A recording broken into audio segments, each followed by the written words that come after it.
Tercera llamada, tercera. Esto es Teatro Puro y Duro con Elia Domenzain. Hoy aquí desde la sala Javier Villaurrutia de este maravilloso Centro Cultural del Bosque, ni más ni menos con José Luis Cruz. Hola, buenas noches. Yo estoy muy contento de estar al lado de esta gran señora del teatro, mi amiga y queridísima Elia Domenzain. Gracias, José Luis. Encantada, estoy fascinada de haber visto manuscrito 512. Me la creí totalmente. Lo primero que le pregunté ahora saliendo de la función fue: ¿en serio Marlowe y Shakespeare se inspiraron en esto para escribir La Tempestad?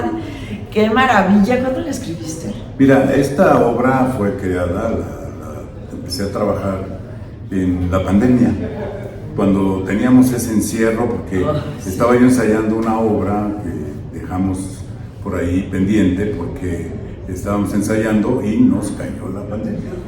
Una obra con 25 actores, era una cosa tremenda. Sí, un plan ya establecido y con muchas funciones ya arregladas, y de pronto entra la pandemia y dijimos, bueno, pues vamos a cancelar esto, a posponerlo unos 2 o 3 meses, ¿no? Lo que todo el mundo pensamos. Bueno, pues fueron 3 años y bueno, se fue un poco por la borda, está pendiente por ese proyecto. Y en el encierro, en esta angustia permanente que no sabíamos hacia dónde iba, en esta desolación tan terrible, pues empezamos a pensar con Aine Martelli, sí, oye, pues hay que hacer algo, ¿no? Porque en primer lugar los recursos no van a alcanzar si se cuelga mucho esto, ¿no? Claro, porque la resistencia pues tiene un límite, si no hay recursos y no hay manera de salir a la calle a buscar trabajo, ¿no? No, y si no hay ahorros, menos. Menos, bueno, los poquitos que había pues, se pulverizaron de inmediato. Bueno, pero después de 2 meses, 3 meses de reflexión, empezamos a crear esta historia, a jugar con esto, a investigar y ver qué podíamos hacer, y se nos ocurrió que debíamos abordar un tema que fuera, que nos revitalizara, ¿no? Una historia interesante, buscándola ahí en los anales históricos, en la estructura de cómo la creatividad se ha venido desarrollando, etcétera, y empecé a escribir como loco. Escribir varias cosas simultáneas, varias otras que por ahí van a ir saliendo, poesía por ejemplo. Y bueno, que ya venía yo escribiendo desde hace muchos años. Y por otro lado también empecé a pintar, ¿sí? Porque yo estuve muchos años trabajando con Gilberto Aceves Navarro. Ay, querido maestro. ¿Te acuerdas de él, no? ¿Cómo no? Bueno, ¿Cómo no? Y bueno, yo aprendí muchas cosas ahí. Y son muchas de tus escenografías. Sí, muchas. Trabajó conmigo muchos años. Muchísimo, lo recuerdo. Bueno, y era algo que estaba ahí contenido. Entonces empecé a investigar la historia de este manuscrito, inspirado en muchas otras cosas, y inventé que este manuscrito, que venía de tiempos inmemoriales, ¿sí? Por ahí existía una historia que se había cruzado con nosotros en Brasil, ¿no? Y yo inventé que venía de mucho más atrás, ¿no? Entonces, de historias perdidas, de civilizaciones perdidas. Y digo, pues es un tema fascinante. Fascinante, yo estaba fascinado. Que ya lo tocó Borges también, ¿no? Borges en su, bueno, no este tema, sino en su poética, en sus relatos. Bueno, él investiga muchas cosas y escribe sobre el misterio, sobre esos cuentos fabulosos, ¿sí? Y muchas lecturas, ¿no? Entonces, como desde niño yo leo y empecé a inventar que este manuscrito fue pasando de mano en mano. Sí, por los siglos de los siglos. Y iba influyendo a cada uno de los creadores que lo tocaban, porque estaba contenido ahí todas las historias que venían creando o que estaban creando o por crear, y tomaban como una pócima, como una caja de Pandora, tomaban y destapaban todo y iban metiéndose en esta maravillosa historia de historias como las mil y una noches. Sí, sí, sí. Entonces, sí, genial. Y el relato es muy extenso, ¿sí? Sí, tengo un relato ahí que no sabes con quién te topas, ¿no? Y luego, bueno, se lo entrego a Aine y le digo, mira, aquí ya hay que hacer esto, lo lee y me dice, es fascinante, pero para los objetos necesito que tú tengas un filtro, porque esto dramáticamente yo no lo puedo representar, ¿no? ¿Por qué? Porque es muy extenso, ¿no? Sí, son demasiadas historias. Bueno, entonces agarro y como cirujano, como director de escena, agarré mi propio texto y lo destacé, ¿no? Sí, y lo hice, cirugía mayor, y lo hice, lo sinteticé y lo hice especialmente para esta puesta en escena, lo reescribí. Preciosa, bueno, preciosa entonces, puesta en escena, el teatrino y luego el otro teatrino y las obras chinescas, o sea, está lleno de sorpresas. Yo estaba fascinada, de verdad, y compra cabecilla, así que dicen. Pero bueno, no voy a decir más allá de eso. Bueno, que la vea.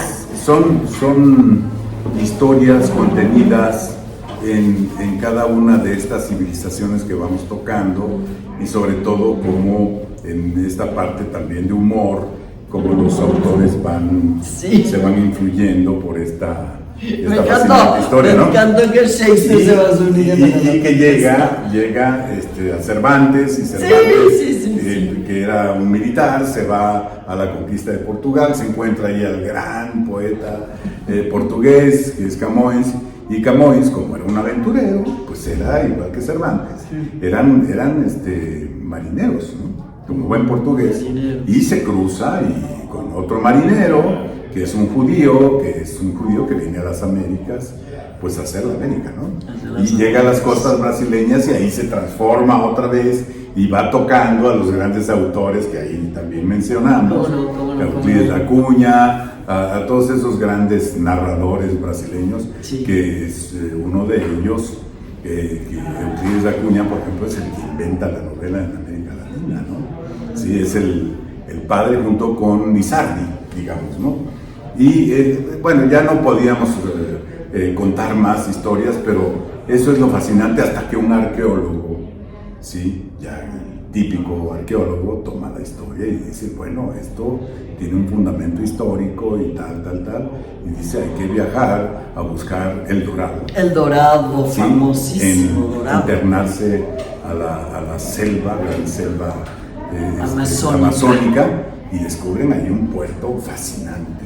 Ay, no, me encantó que tenían un teatro barroco y todo. Sí, pero ahí llegó un conde portugués y fundó un teatro. Es una historia loquísima. Maravillosa. Pero además, yo soy pueblerino y nací en la selva, pero de Chiapaneca.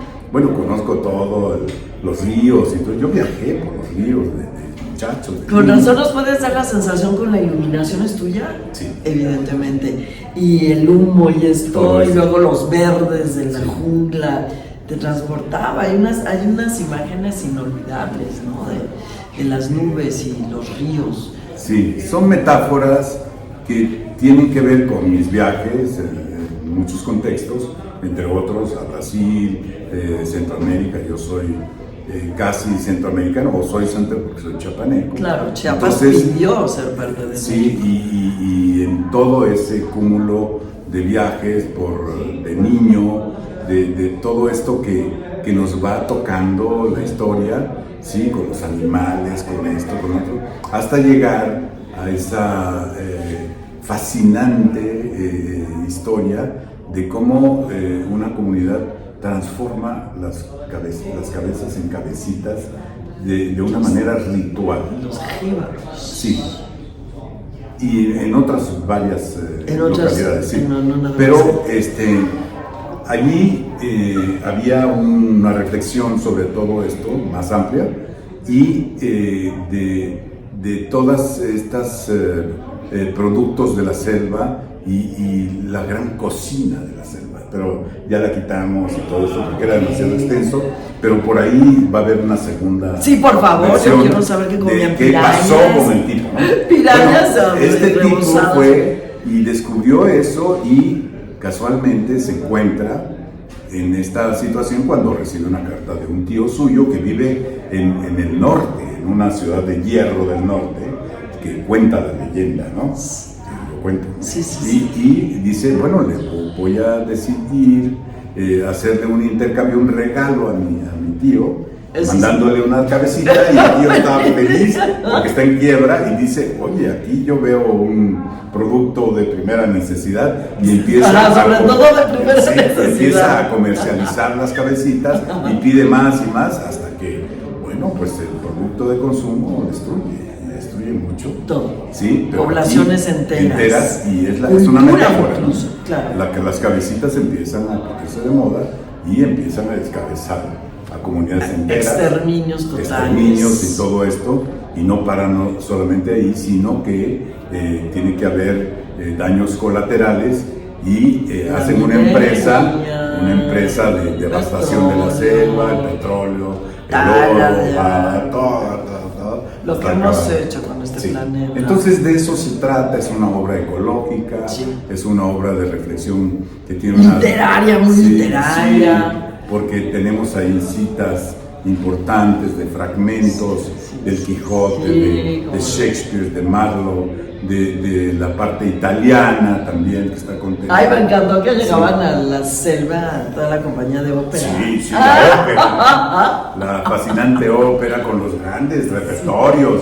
Y hay un relato paralelo también que hago de cómo este conde tenía una actitud bastante erótica y se llevaba a las cantantes al río y las bañaba desnudas. Y bueno, hay unas historias ahí tremendas. Esperamos ansiosamente la Bueno, de eso trata la obra que ya viste. Y todo me encantó, es preciosa, es una poesía teatral allí, es preciosa. Y la música. Bueno, la música es muy importante, es el hilo conductor de todo el drama. De la devastación. ¿Quién hace la musicalización? Lo hace, hay una mezcla, pero digamos... Reconocí al maestro Eblem Macari, le mandamos saludos desde aquí. Sí, saludos Eblem, gran creador. Es la columna vertebral de Eblem, su esposa también tiene intervenciones, y mezcladas con cantos rituales indígenas, sí, que yo vengo obsesionado. Y ritmos como muy africanos. Sí, muy africanos. Sí, que nos evocan tiempos inmemoriales, ¿no? Bueno, mi teatro es ese. Lo sabemos. ¿Te acuerdas que las vacantes, la parte también de los negros?